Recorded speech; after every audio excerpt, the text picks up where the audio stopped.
सुप्रभात मेरे सभी मित्रों को। मैं हूं आपका जीवन भर का साथी विनीत और आज हम करेंगे भाग 2 पाठ शीर्षक 2 गौरैया का, जिसके रचयिता हैं Shri Bhisham Sahni. So a very good morning to all of you. My name is Vineet, your lifelong friend, and today we will do part 2 of the chapter titled Do Gauraiya, that is Two Sparrows, beautifully written by Shri Bhishma Sahani. भाग 2 का आरंभ करने से पहले आइए हम भाग 1 का संक्षिप्त कर लेते हैं. Let us do a recap of part 1 before starting with part 2. So the writer, जो लेखक हैं Shri Bhisham Sahni, he writes that he was residing in a house in Delhi. वह दिल्ली के घर में रहते थे along with his parents, अपने माता पिताजी के साथ में. And his father used to say that in this house we are mere guests and others are the owners. We are not the owners. तो उनके पिताजी हमेशा कहते थे कि इस घर में हम सिर्फ मेहमान हैं, बाकी मालिक तो कोई और हैं. And there was a reason to it. There was a major reason to it. उसका एक मुख्य कारण था, एक बहुत बड़ा कारण था. कारण क्या था? That there were a lot of different living beings residing inside and outside the house. So बहुत सारे प्रकार के अलग अलग प्रकार के जीव जंतु उनके घर के बाहर और घर के अंदर रहते थे. घर के बाहर में उनके आंगन में एक आम का पेड़ था. There was a mango tree in the courtyard and different species of birds used to reside there. So बहुत सारे अलग अलग प्रजाति के जो पक्षी हैं वहाँ पे निवास करते थे. घर के अंदर चूहे, माइस, पिजन्स, कबूतर, लिजर्ड्स, छिपकलियाँ, वॉस्प्स, बर्रे and huge army of ants, बहुत बड़ी फौज चींटियों की, वो रहते थे. एंड ओकेजनली एक बिल्ली भी आ जाती थी in order to drink milk slyly, और कभी कभार एक बिल्ली, एक कैट आ जाती थी टू ड्रिंक मिल्क स्टील्थली, चुपचाप से, चोरी छिपे. One fine day it so happened कि 2 गौरैया, 2 sparrows entered and they simply started flying here and there inside the house. तो वो घर के इधर उधर घूमने लगी, फ्लाई करने लगी, उड़ने लगी. So the father says that they might have come to inspect the house in order to determine whether it is suitable for them to reside or not. तो फादर कहते हैं कि ऐसा लग रहा है कि वह निरीक्षण करने आई हैं कि यह घर उनके योग्य है कि नहीं, सूटेबल है कि नहीं, लायक है कि नहीं उनके रहने के लिए. And after 2 days the family discovers, 2 दिन बाद फैमिली को दिखता है that they had made a nest of theirs in the living room. उन्होंने ड्राइंग रूम में, बैठक में, लिविंग रूम में अपना नेस्ट बना लिया है, घोंसला बना लिया है पंखे में, फ़ैन में. तो यहाँ तक हम लोगों ने भाग 1 में पढ़ा और अब हम शुरू करेंगे भाग 2 को. इस भाग 1 में ये भी हुआ कि father wanted to simply drive them out. Father चाहते थे कि इनको किसी तरह भगा दें, but mother said that now as they have made the nest they will not go out. अब जब उन्होंने अपना घोंसला बना लिया है तो वह बाहर नहीं निकलेंगी. आगे देखते हैं कि फादर क्या करते हैं, पिताजी क्या करते हैं, क्या वो उनको भगाने में कामयाब हो पाते हैं, क्या वह सफल हो पाते हैं, उनको सफलता मिल पाती है इन दोनों गौरैयों को अपने घर से बाहर खदेड़ने में. तो चलिए शुरू करते हैं भाग 2. तो आइए अब आगे पढ़ना शुरू करते हैं. इस पर पिताजी को गुस्सा आ गया. वह उठ खड़े हुए और बोले, देखता हूँ ये कैसे यहाँ रहती हैं. गौरैया मेरे आगे क्या चीज़ है, मैं अभी निकाल बाहर करता हूँ. सो जब मदर ने बोला, जब लेखक की माताजी ने बोला कि अब इन्होंने अपना यहाँ घोंसला बना लिया है and they will not step out, they will not go away, इस पे क्या हुआ, इस पे पिताजी को, फादर को गुस्सा आ गया. He became angry. गुस्सा मतलब एंगर के लिए गुस्सा, इंग्लिश वर्ड उसका एंगर है. वह उठ खड़े हुए. उठ खड़े होने का मतलब होता है to stand up. So he stood up और बोले एंड सेड, देखता हूँ ये कैसे यहाँ रहती हैं. Let me see how they reside here, ये कैसे यहाँ पे रह सकती हैं, राइट. गौरैया मेरे आगे क्या चीज़ है. So he further says that the sparrows they don't stand in front of me, they don't have a chance in front of me. उनकी कोई हैसियत नहीं है मेरे आगे. They are very small in front of me. मैं अभी निकाल बाहर करता हूँ. I will simply throw them out. अभी का मतलब होता है नाउ, राइट. अभी मैं उनको निकाल के बाहर करता हूँ, right. I am simply going to throw them out. छोड़ो जी, चूहों को तो निकाल नहीं पाए, अब चिड़ियों को निकालोगे, माँ ने व्यंग से कहा. अब मदर जो हैं वो आगे फर्दर कहती हैं, she is in a light hearted mood, तो वो कहती हैं छोड़ो जी, छोड़ो जी कहते हैं लेट इट गो। चूहों को तो निकाल नहीं पाए, चूहों हम जानते हैं माइस को, सो शी सेज कि आपने माइस को तो आप बाहर कर नहीं पाए, you could not throw them out, अब चिड़ियों को निकालोगे। अब वो शी सेज नाउ, अब कहते हैं नाव को, अब तुम चिड़ियों को निकालोगे, now you are going to simply shoo away और थ्रो आउट दीज बर्ड्स। माँ ने व्यंग से कहा, व्यंग मतलब होता है मॉकरी, जोकिंगली, राइट। माँ कोई बात व्यंग में कहे तो पिताजी उबल पड़ते हैं, वह समझते हैं कि माँ उनका मजाक उड़ा रही है। सो जब भी लेखक की मदर, माता जी, जब भी कोई बात व्यंग में कहती थी, मतलब मॉकरी में, जोकिंगली कहती थी, तो पिताजी उबल पड़ते थे। उबलना मतलब to boil, simply he used to become very angry, इस हिसाब से समझिए इसे। वह समझते थे कि माँ उनका मजाक उड़ा रही है। So he used to think, right, समझना मतलब टू थिंक, राइट, कि मम्मी जो इसकी जो लेखक की मदर हैं वो उनका मजाक उड़ा रही हैं, she is making a fun of him. वह फौरन उठ खड़े हुए और पंखे के नीचे जाकर जोर से ताली बजाई और मुंह से शू शू कहा, बाहें झुलाई, फिर खड़े खड़े कूदने लगे, कभी बाहें झुलाते कभी शू शू करते, राइट।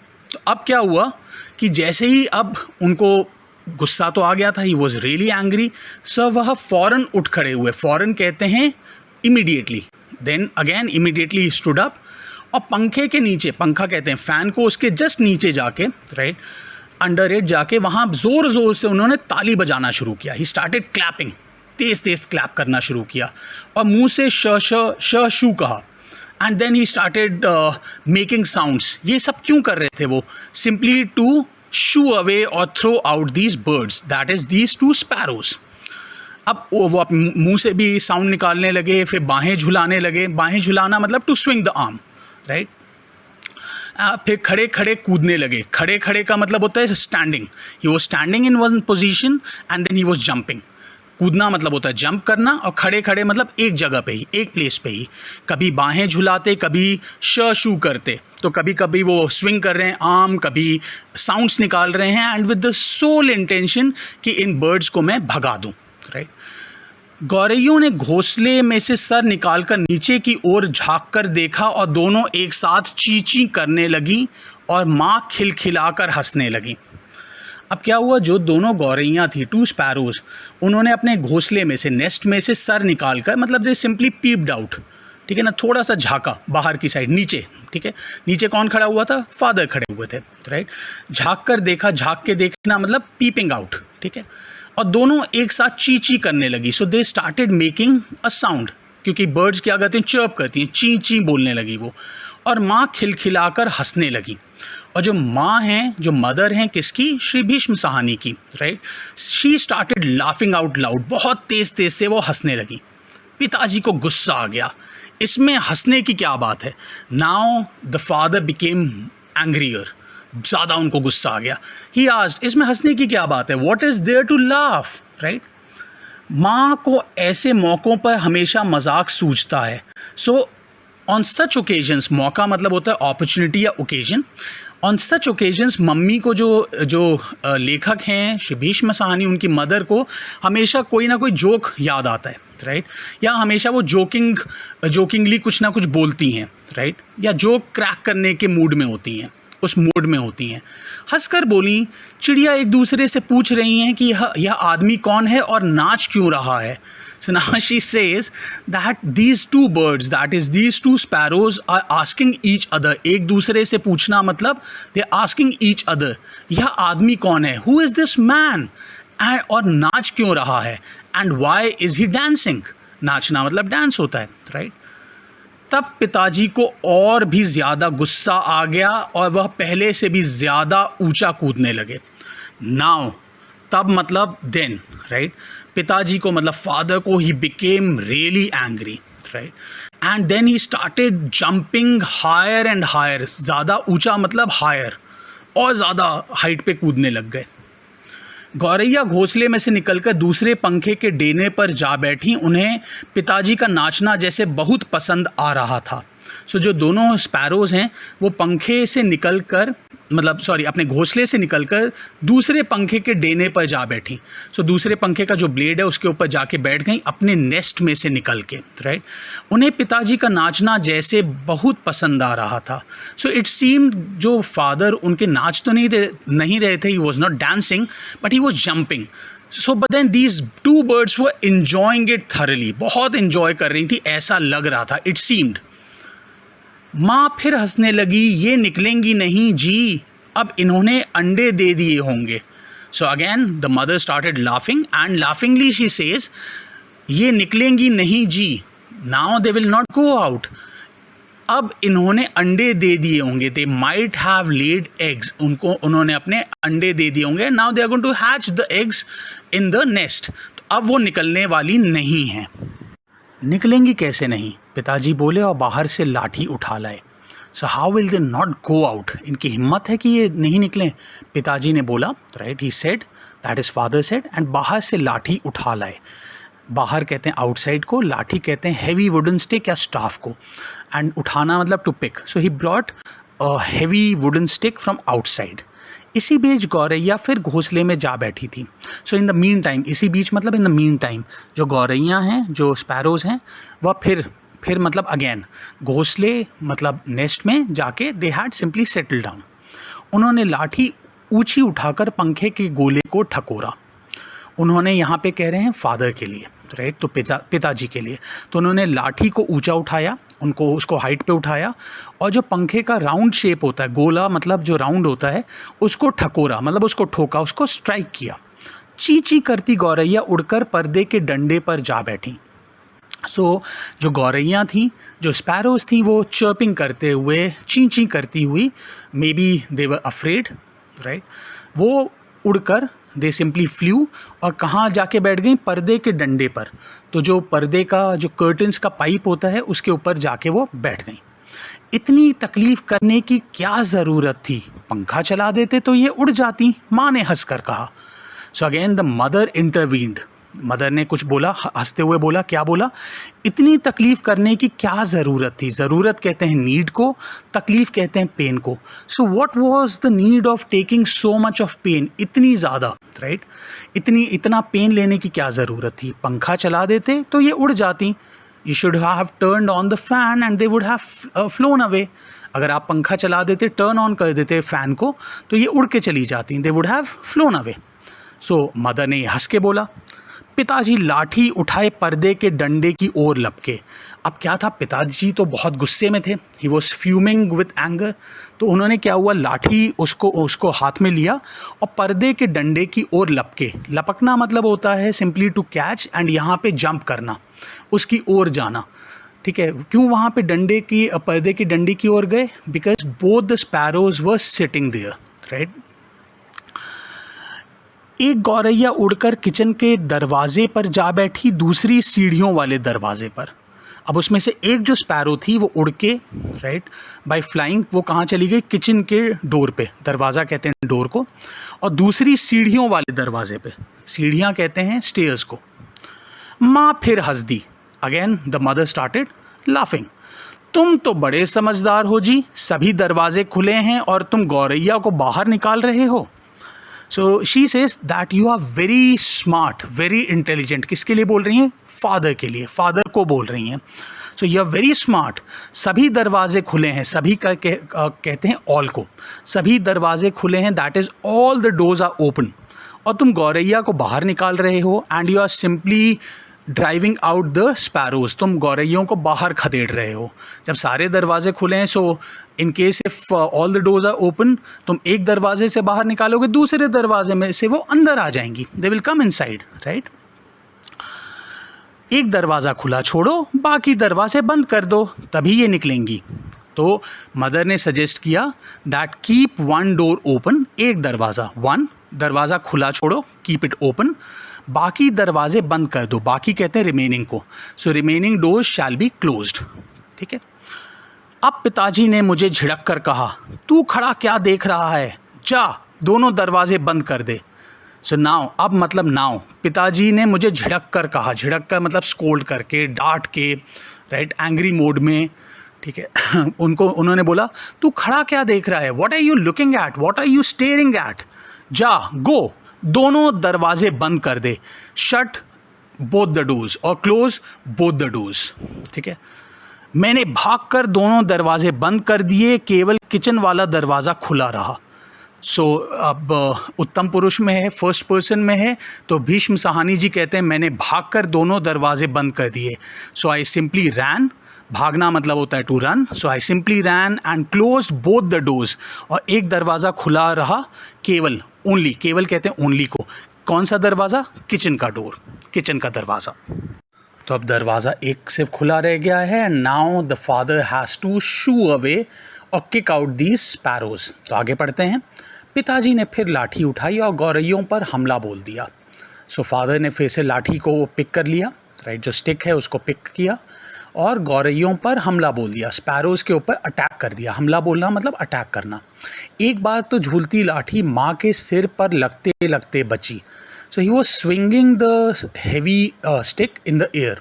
ठीक है, जब अब हम किसी पे अटैक करते हैं तो हम उसको स्विंग करते हैं एयर में, अलग अलग डायरेक्शंस में।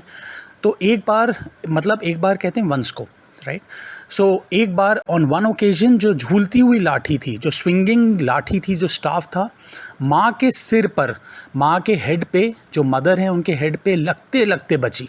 सो शी गॉट बेयरली सेव्ड, नहीं तो उनके ऊपर उनको बहुत ज़्यादा चोट लग जाती, she might have got injured, right. चींची करती चिड़ियाँ कभी एक जगह तो कभी दूसरी जगह जा बैठती। दीज स्पैरोज वर चर्पिंग, और वो कभी एक प्लेस पे जाके बैठती, जगह कहते हैं प्लेस को। सो कभी एक प्लेस पे जाती, कभी दूसरी जगह पर जा बैठती, मतलब दूसरी मतलब सेकंड प्लेस और सम अदर प्लेस। आखिर दोनों किचन की ओर खुलने वाले दरवाजे में से बाहर निकल गईं।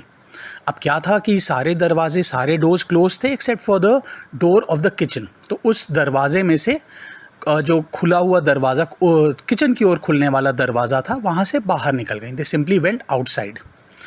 माँ तालियां बजाने लगी। So now the mother started clapping. Wow wow, kudos to father. पिताजी ने लाठी दीवार के साथ टिकाकर रख दी और छाती फैलाए कुर्सी पर आ बैठे। अब क्या हुआ, पिताजी ने लाठी को, जो स्टिक थी, उसको दीवार के साथ टिकाकर रख दी।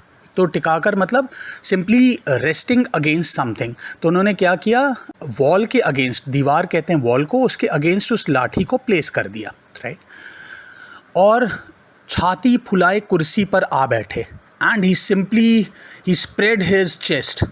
किस लिए, because his chest was swelling with a sense of pride. उनको गर्व था कि मैंने इन दोनों गौरैयों को बाहर भगा दिया। आज दरवाजे बंद रखो, उन्होंने हुक्म दिया। सो ही सेड कि today keep the doors closed, जितने भी दरवाजे सबको क्लोज रखो। हुक्म देना मतलब होता है to order. So he ordered his family members. कौन कौन था फैमिली मेम्बर में, the writer, that is his son and उनकी वाइफ, राइट। एक दिन अंदर नहीं घुस पाएंगी तो घर छोड़ देंगी। So he further said कि for one day in case if they are unable to enter the house, they will simply leave the house. तो एक दिन भी अगर वो घर के अंदर नहीं आएंगी तो वो घर को छोड़ के चली जाएंगी। They will build their nest somewhere else. तभी पंखे के ऊपर से चींची की आवाज़ सुनाई पड़ी। अब ये सारा कॉन्वर्जेशन हो रहा था, राइट। और तभी then they heard the chirping of the sparrows from the fan. ठीक है, तभी पंखे के ऊपर से, पंखा का जो ऊपर का पार्ट था उस पे से उनको फिर से चर्पिंग सुनाई दी। और माँ खिलखिलाकर हंस दी। And the mother started laughing out loud, बहुत खुल के हंसने लगी। मैंने सिर उठाकर ऊपर की ओर देखा, दोनों गौरैया फिर से अपने घोंसले में मौजूद थीं। मैंने मतलब यहाँ पे उत्तम पुरुष है तो फर्स्ट पर्सन में है, इसका मतलब भीष्म साहनी खुद के लिए कह रहे हैं कि मैंने जैसे ही ऊपर सिर ऊपर उठाकर ऊपर की ओर देखा। सो मैंने I simply started looking up. ठीक है, कहाँ की ओर, पंखे की ओर, राइट। दोनों गौरैया फिर से अपने घोंसले में मौजूद थीं। तो जो दोनों स्पैरोज थीं वो अपने घोंसले में आ चुकी थी। मौजूद होना मतलब होता है टू बी प्रेजेंट, ठीक है, तो वहाँ पे प्रेजेंट थी। दरवाजे के नीचे से आ गई हैं, माँ बोली। सो माँ ने बोला दरवाजे के नीचे जो गैप है, डोर्स के नीचे जो गैप है उसके अंदर से निकल घुस के आ गई हैं। मैंने दरवाजे के नीचे देखा। So now again the writer, the author, that is Shri Bhisham Sahni, he looks at the bottom of the doors. ठीक है, सचमुच दरवाज़ों के नीचे थोड़ी थोड़ी जगह खाली थी। तो सचमुच मतलब इन रियलिटी थोड़ी थोड़ी जो जगह थी वो खाली थी। थोड़ी थोड़ी कहते हैं सम। ठीक है, तो थोड़ी थोड़ा सा स्पेस उसमें खाली था। And these birds are very tiny species, right, बहुत छोटी सी होती हैं, सो कहीं से भी निकल के आ जाती हैं। पिताजी को फिर गुस्सा आ गया। So now the father became angry once again. माँ मदद तो करती नहीं थी, बैठी हंसे जा रही थी। सो द ऑथर सेज कि the mother doesn't help but keeps on laughing while sitting.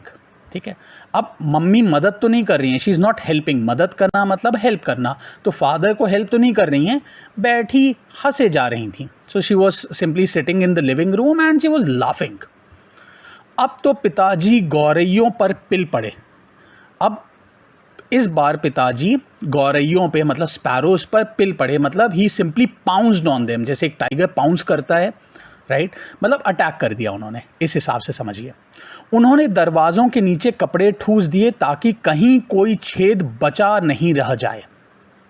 सो दरवाज़ों के डोर्स के नीचे जो स्पेस था उसमें उन्होंने क्या किया, क्लॉथ पीसेस लाके उसमें स्टफ़ कर दिया। ठूसना मतलब स्टफ़ कर देना। तो क्या हुआ, ताकि मतलब सो दैट, राइट, क्या होगा, कोई भी छेद, होल, छेद कहते हैं होल को, कोई भी छेद बचा ना रह जाए। So no hole is left empty और लेफ्ट वेकेंट, और no hole is left so that the sparrows can come inside again. ठीक है, कोई भी लिविंग बीइंग अंदर ना आ पाए, उस हिसाब से उन्होंने कर दिया। और फिर लाठी झुलाते हुए उन पर टूट पड़े। And then he started swinging his staff, his wooden stick and attacked them. टूट पड़ना मतलब अटैक करना, हमला बोलना मतलब अटैक करना, पिल पड़ना मतलब भी अटैक करना, और टूट पड़ना मतलब भी अटैक करना। चिड़िया चींची करती फिर बाहर निकल गई। So again they started chirping. They were very afraid, they were scared, they were frightened. वो बाहर चली गई, दे वेंट आउटसाइड। पर थोड़ी ही देर बाद वे फिर कमरे में मौजूद थी। But after some time they again were present in the room. अब कहाँ से आ गई, लेट्स सी। अब की बार वे रोशनदान में से आ गई थीं जिसका एक शीशा टूटा हुआ था। सो अब की बार मतलब दिस टाइम, राइट। इस बार कहाँ से आई, रोशनदान में से। रोशनदान कहते हैं स्काईलाइट को या वेंटिलेटर को। कभी भी आपने अपने रूम्स में देखेंगे ऊपर की साइड पे एक स्पेस होता है जहाँ पे हम जाली लगा देते हैं, right, so that the sunlight can come, the light can come, and even we can see the twinkling stars as well, or we can see outside. तो वहाँ पे एक शीशा टूटा हुआ था। सो अ ग्लास वॉज ब्रोकन, जो उसके ऊपर ग्लास लगा हुआ था, राइट, जाली नहीं लगी हुई थी, ग्लास लगा हुआ था, उसमें से ग्लास ब्रोकन था, टूटा हुआ था, उसमें से वो चिड़िया इस बार अंदर आ गई थी। देखो जी, चिड़ियों को मत निकालो, माँ ने अब की बार गंभीरता से कहा। अब तो इन्होंने अंडे भी दे दिए होंगे, अब ये यहाँ से नहीं जाएंगी। सो नाउ द मदर सेज, देखो जी, लुक, चिड़ियों को मत निकालो, do not drive these sparrows out this time. अब की बार का मतलब होता है दिस टाइम। माँ ने गंभीरता से कहा। सो गंभीरता का मतलब होता है seriously. She was not laughing, she was not joking, she was not mocking at him, she was not making fun, और she was in no fun mood. She said it seriously. अब तो इन्होंने अंडे भी दे दिए होंगे, they might have laid eggs, अब ये यहाँ से नहीं जाएंगी। Now they will not go. Parents कभी भी अपने बच्चों को छोड़ के जाते हैं क्या? नो। क्या मतलब, मैं कालीन बर्बाद करवा लूँ? पिताजी बोले और कुर्सी पर चढ़कर रोशनदान में कपड़ा ठूस दिया और फिर लाठी झुलाकर एक बार फिर चिड़ियों को खदेड़ दिया। क्या मतलब means, what does it mean, what do you mean? मैं कालीन बर्बाद करवा लूँ? शैल आई गेट माई कालीन कहते हैं कारपेट को। क्या मैं अपने कारपेट को डैमेज करवा लूँ, रूइन करवा लूँ, डिस्ट्रॉय करवा लूँ? बर्बाद करने का मतलब होता है टू डिस्ट्रॉय, डैमेज और रूइन। पिताजी बोले और कुर्सी पर चढ़कर रोशनदान में कपड़ा ठूस दिया। अब क्या था, ये जो दोनों स्पैरोज थी, ये रोशनदान का जो ब्रोकन जो स्काईलाइट है या वेंटिलेटर है उसका जो ब्रोकन ग्लास था उसके रास्ते से आ गई थी. Now he simply stuffs cloth in that particular area as well. जो ओपन स्पेस था उसमें भी इन्होंने फादर ने क्लॉथ को स्टफ़ कर दिया, right, so that there should be no space, no inlet, no outlet, ना आने की जगह ना जाने की जगह, राइट. और फिर लाठी झुलाकर एक बार फिर चिड़ियों को खदेड़ दिया. Then again he started swinging his heavy stick, और फिर उनको खदेड़ दिया बाहर. खदेड़ दिया मतलब टू चेज अवे और ड्राइव ऑफ, उनको बाहर कर दिया. दोनों पिछले आंगन की दीवार पर जा बैठी. सो दोनों पिछले मतलब बैक साइड का जो कोर्टयार्ड था वहाँ की दीवार जो वॉल थी वहाँ पे जाके बैठ गई. इतने में रात पड़ गई. अब during all this time now it was night. ठीक है, हम खाना खाकर ऊपर जाकर सो गए. So we had a meal. ये हमारे श्री भीष्म साहनी जी बोल रहे हैं. We had a meal, we had a dinner, और ऊपर जाकर सो गए. ज़्यादातर लोग पहले के टाइम में अपनी रूफ टॉप्स पे ही सोते थे, राइट. तो खाना खाया और जाके सो गए. जाने से पहले मैंने आंगन में झांक कर देखा, चिड़िया वहाँ पर नहीं थी. सो बिफोर गोइंग, जाने से पहले मतलब बिफोर गोइंग, जो श्री भीष्म साहनी हैं जो राइटर हैं, उन्होंने जब वो बच्चे थे उन्होंने आंगन में कोर्टयार्ड में पीप आउट करके देखा, झांक कर देखा, चिड़िया वहाँ पर नहीं थी. So both the sparrows were nowhere to be seen, कहीं नहीं थी वो. मैंने समझ लिया कि उन्हें अक्ल आ गई होगी. So now he thought that they might have come to their senses, उनको समझ में आ गया होगा. अपनी हार मानकर किसी दूसरी जगह चली गई होंगी. सो अपनी हार मानकर मतलब एक्सेप्टिंग देयर डिफीट. ठीक है, हार चुकी हैं, डिफीटेड हैं, वो किसी दूसरी जगह चली गई होंगी. They might have gone to some other place. दूसरी जगह मतलब होता है सम अदर प्लेस. तो दो गौरैया का भाग 2 यहाँ समाप्त होता है. आप सभी को हृदय से धन्यवाद कि आपने इसको अच्छे से सुना और समझा. भाग 3 आपके साथ जल्दी ही साझा किया जाएगा. एक बार फिर धन्यवाद. So this completes part 2 of for the chapter titled दो गौरैया, that is 2 sparrows. Part 3 will be shared with you shortly. A very big thank you to all of you. God bless you all.